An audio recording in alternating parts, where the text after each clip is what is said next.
अगर आपको organic synthesis काफ़ी ज़्यादा फैसिनेटिंग लगती है, फंक्शनल ग्रुप इंटरकन्वर्जेंस, कैसे एक फंक्शनल ग्रुप दूसरे फंक्शनल ग्रुप में कन्वर्ट हो रहा है, कैसे कोई रिएक्शन हो रही है, क्या इंटरमीडिएट्स बन रहे हैं, और इसके अलावा किसी भी रिएक्शंस की रेट्रोसिंथेसिस, इन सब में अगर आपको काफ़ी ज़्यादा इंटरेस्ट आता है, काफ़ी ज़्यादा पैशन है अगर आप में, तो ऑर्गेनिक सिंथेसिस आपके लिए है।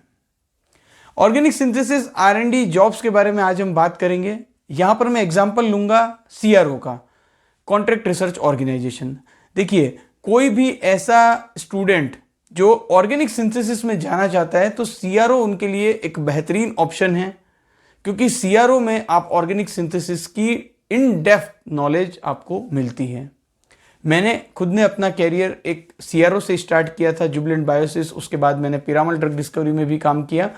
तो CRO में आप ऑर्गेनिक सिंथेसिस को काफ़ी अच्छे से समझ सकते हैं, काफ़ी अच्छे से इंप्लीमेंट कर सकते हैं। तो आज की इस वीडियो में हम बात करेंगे कि ऑर्गेनिक सिंथेसिस लैब में आखिरकार होता क्या है, क्योंकि मोस्ट ऑफ द स्टूडेंट जो कि BSc केमिस्ट्री या MSc केमिस्ट्री कर रहे हैं, उन्हें तो काफ़ी हद तक पता ही नहीं होता है कि एक्चुअल में ऑर्गेनिक सिंथेसिस में क्या वर्क होता है। कई सारे स्टूडेंट जब PhD में एनरोल्ड होते हैं तो उन्हें उस समय एक फील आता है कि यस, हम ऑर्गेनिक सिंथेसिस कर रहे हैं। तो देखिए, जब भी आप किसी CRO में अगर ऑर्गेनिक सिंथेसिस में सेलेक्ट होते हो, ऑर्गेनिक सिंथेसिस R&D में, तो सबसे पहले जो वहाँ का एक रूल कहा जाता है कि अगर आप ऑर्गेनिक सिंथेसिस लैब में काम कर रहे हो तो 3 चीज़ें हैं जो कि आपको बहुत ही अच्छे से आनी चाहिए: रिएक्शन, वर्कअप और कॉलम। देखिए, सबसे पहला जो काम होता है ऑर्गेनिक सिंथेटिक केमिस्ट का, वो होता है रिएक्शन को सेटअप करना। आप एक ऑर्गेनिक सिंथेटिक केमिस्ट हैं तो डेफिनेटली आप किसी एक प्रोजेक्ट पर काम कर रहे हैं जिसमें आपको कोई भी एक फाइनल कंपाउंड सिंथेसाइज करना है। तो वो फाइनल कंपाउंड सिंथेसिस के लिए हो सकता है कि 2 स्टेप हो, 3 स्टेप हो, 4 स्टेप हो। तो आपको हर स्टेप में रिएक्शंस को सेटअप करना है। फॉर एग्जाम्पल, A से आपको D बनाना है, लेकिन वो A से B बनेगा पहले, B से C बनेगा और C से D बनेगा। तो आपको सबसे पहला स्टेप है A से B का कन्वर्जन। तो आप क्या करोगे? रिएक्शन को सेटअप करोगे। रिएक्शन को सेटअप करोगे, रिएक्शन को कैसे इंप्लीमेंट करना है, इसके लिए आप कोई भी लिटरेचर का रेफरेंस लोगे, क्योंकि कोई ना कोई रेफरेंस तो आपको चाहिएगा कि कैसे उस रिएक्शन को एग्जीक्यूट करना है। तो आपको वो लिटरेचर रेफरेंस मिल गया। उसके बाद आपको जो है वो रिएक्शन सेटअप करनी है। रिएक्शन सेटअप करने के लिए आप एक हुड में रिएक्शन सेटअप करोगे। इसके लिए आपको राउंड बॉटम फ्लास्क चाहिए होगा, इसके लिए आपको बीड चाहिए होगी, इसके लिए आपको स्टीरर चाहिए होगा। ये जो तमाम सेटअप है ये आपको लैब में मिल जाता है।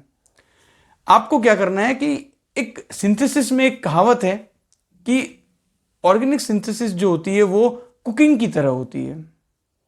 कुकिंग में अगर आप कोई भी एक इंग्रेडिएंट थोड़ा सा भी ज़्यादा डाल दें या थोड़ा सा भी कम डाल दें तो खाने में वो टेस्ट नहीं आएगा।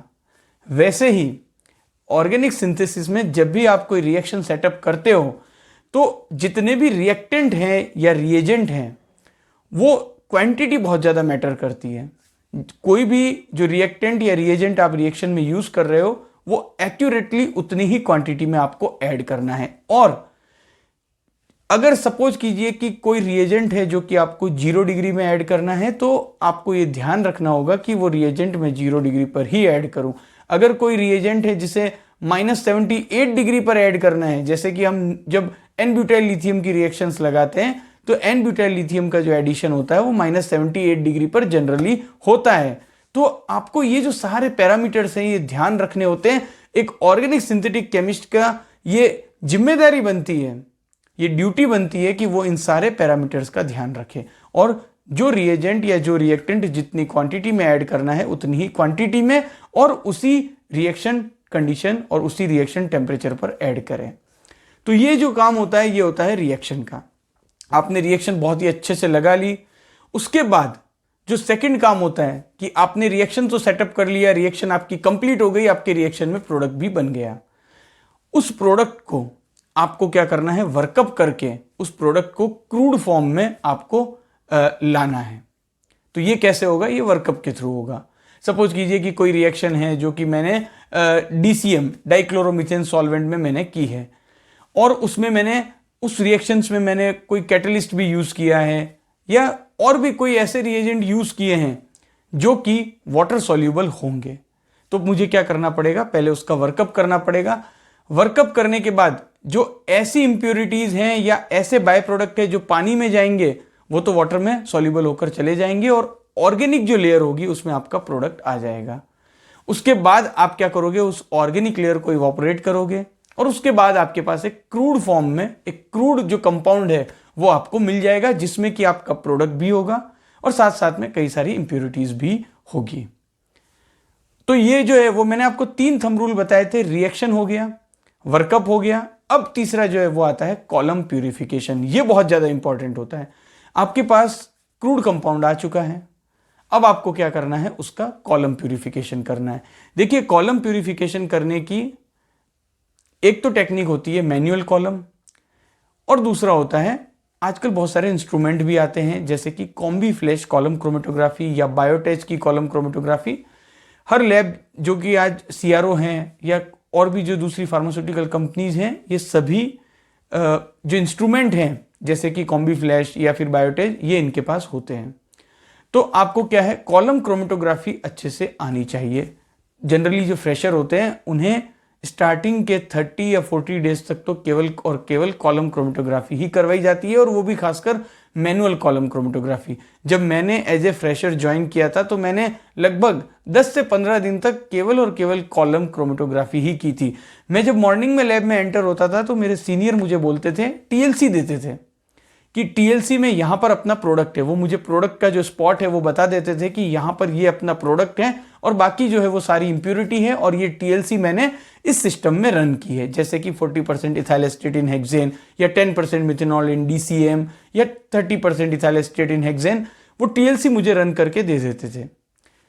तो इनिशियली जब 5-6 डेज तो मैंने सीखा किसी सीनियर के साथ में कि कैसे column chromatography, manual column chromatography की जाती है।